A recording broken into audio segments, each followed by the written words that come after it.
Our President Joe Biden welcomed Singapore's Prime Minister to the White House today to discuss the war in Ukraine. Like the U.S., Singapore has also imposed sanctions on Russia. The meeting, according to the White House, was also aimed at keeping the Indo-Pacific free, prosperous, and open.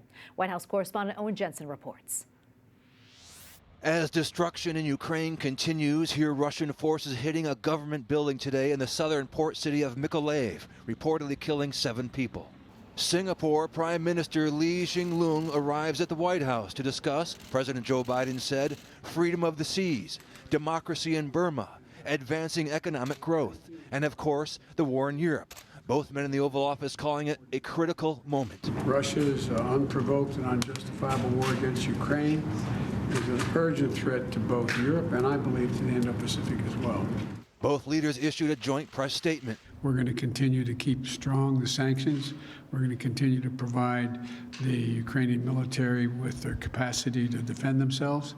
And we're going to continue to keep a close eye on what's going on. And Singapore deeply appreciates America's commitment to engage Southeast Asia and especially Singapore, despite the ongoing crisis in Ukraine.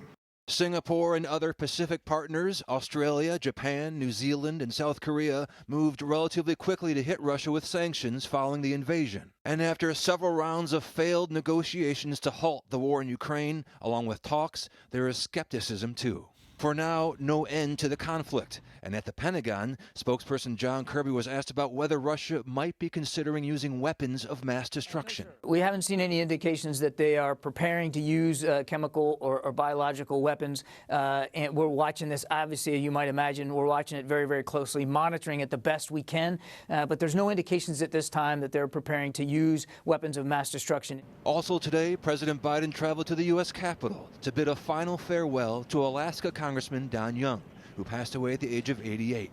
Young, the longest-serving Republican in the history of the House, was first elected back in 1973. In Washington, Owen Jensen, EWTN News Nightly.